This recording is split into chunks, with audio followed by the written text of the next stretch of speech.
તો પોરબંદર જુનાગઢ હાઈવે પાણીમાં ગરકાવ। ભારે વરસાદને કારણે હાઈવે પર પાણી ભરાયા। પંચાયત હસ્તકના 11 માર્ગ બંધ કરાયા। સરાડિયા અને કુતિયાણા રસ્તાઓ બંધ થઈ ગયા। 3 ડેમના પાણી હાઈવે પર ફરી વળ્યા। રોડ તોડી પાણીના નિકાલની વ્યવસ્થા કરવા સૂચના। તમામ વિભાગે સંકલનથી કામ કરી રહ્યા હોવાનો કલેક્ટરનો દાવો। ભારે વરસાદને લઈને આવતીકાલે શાળામાં રજા જાહેર કરાઈ।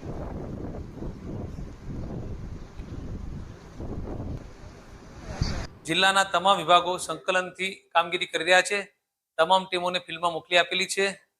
અત્યારે જો વાત કરું તો પંચાયત વિભાગ હસ્તકના 11 જેટલા રસ્તાઓ સલામતીના કારણોસર આપણે બંધ રાખ્યા છે। સ્ટેટ હાઈવે અત્યારે બધા ચાલુ છે। આ ઉપરાંત પોરબંદર શહેરમાં મહાનગરપાલિકા તથા સિટી મામદારની ટીમ સતત ફરી રહી છે અને જ્યાં પાણી ભરાવાના પ્રશ્નો થયા છે, લોકોના ઘરોમાં પાણી ઘૂસે એવી પરિસ્થિતિ ઉત્પન્ન થઈ છે, ત્યાં એ પાણીના નિકાલ માટેની શક્ય જે કંઈ વ્યવસ્થા કરવી પડે એ વ્યવસ્થા કરીએ છીએ। જરૂર પડે તો રોડ તોડવા પડે, પાણીનો બીજી રીતે નિકાલ કરવો પડે, ડિવોટરિંગ પંપ મૂકવા પડે, તે પણ મૂકીને પાણીના નિકાલની કાર્યવાહી આપણે હાથ ધરી છે।